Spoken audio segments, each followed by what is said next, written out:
देश देख रहा है, झूठ फैलाने वालों की सत्य सुनने की ताकत भी नहीं होती।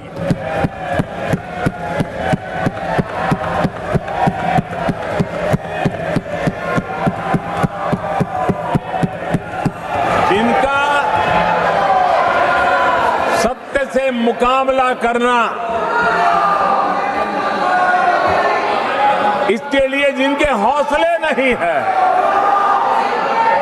वो बैठ करके इतनी चर्चा के बाद उन्होंने उठाए हुए सवालों के जवाब भी सुनने की हिम्मत नहीं है। इन्होंने ये अपर हाउस को अपमानित कर रहे हैं। इस अपर हाउस की महान परंपरा को अपमानित कर रहे हैं। आदरणीय सभापति जी, देश की जनता ने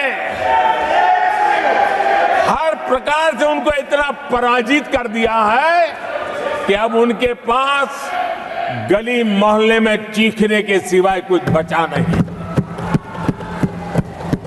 नारेबाजी, हो हल्ला और मैदान छोड़ के भाग जाना, यही उनके नसीब में लिखा हुआ है।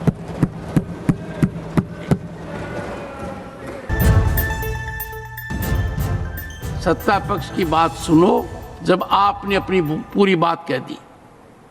माननीय सदस्यगण, आप सब जानते हैं कल देर रात तक चर्चा रखी गई, हर सदस्य को मौका दिया गया। It is an occasion where they have challenged Indian Constitution, they have outraged the spirit of Indian Constitution, they have disregarded the oath they have undertaken.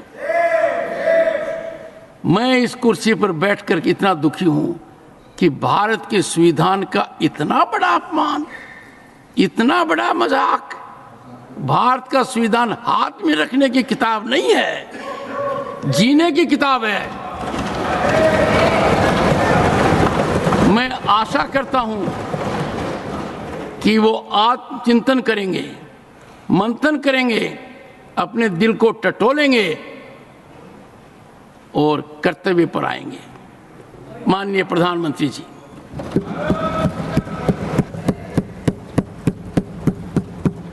आदरणीय सभापति जी, आपकी वेदना मैं समझ सकता हूं।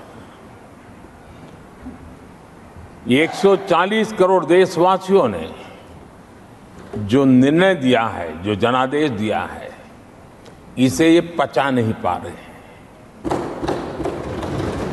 और कल उनकी सारी हरकतें फेल हो गई, तो आज उनका वो लड़ाई लड़ने का भी हौसला नहीं था और इसलिए वो मैदान छोड़ करके भाग गए हैं।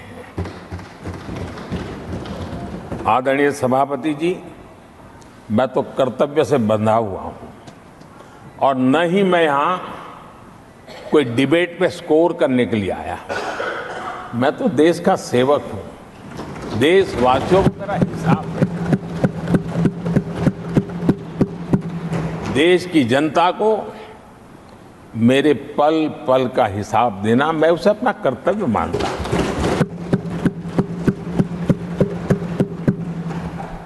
आदरणीय सभापति जी, वैश्विक परिस्थितियां ऐसी पैदा हुई कि फर्टिलाइजर के लिए बहुत बड़ा संकट पैदा हुआ। हमने देश के किसान को मुसीबत में नहीं आने दिया और हमने करीब करीब 12 लाख करोड़ रुपया फर्टिलाइजर में सब्सिडी दी है और जो भारत के आजादी के इतिहास में सर्वाधिक है। और उसी का परिणाम है कि हमारे किसान को फर्टिलाइजर का इतना बड़ा बोझ उस तक हमने जाने नहीं दिया सरकार ने अपने कंधे पर उसको उठा लिया है। आदरणीय सभापति जी, हमने एमएसपी में भी रिकॉर्ड बढ़ोतरी की है। इतना ही नहीं, खरीद के भी नए रिकॉर्ड बनाए हैं। पहले एमएसपी की घोषणा होती थी, लेकिन किसानों से कुछ भी लिया नहीं जाता था, बातें बताई जाती थी। पहले की तुलना में अनेक गुना ज्यादा खरीदी कर करके हमने किसानों को सामर्थ्यवान बनाने का प्रयास किया।